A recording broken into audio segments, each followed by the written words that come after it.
والله يريد أن يتوب عليكم ويريد الذين يتبعون الشهوات أن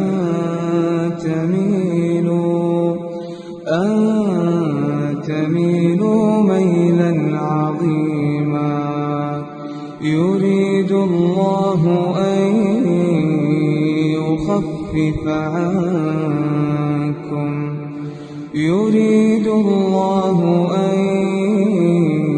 يخفف عنكم وخلق الإنسان ضعيفا. يا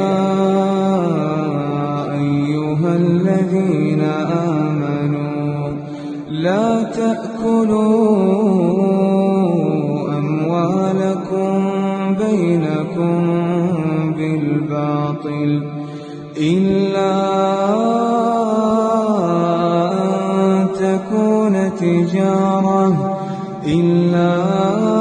أن تكون تجارة عن تراض منكم ولا تقتلوا أنفسكم إن الله كان بكم رحيما. ومن يفعل ذلك عدوانا وظلما فسوف نصليه نارا وكان ذلك على الله يسيرا.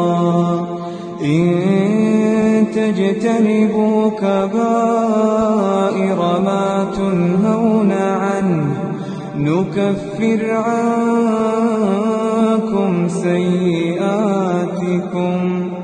وندخلكم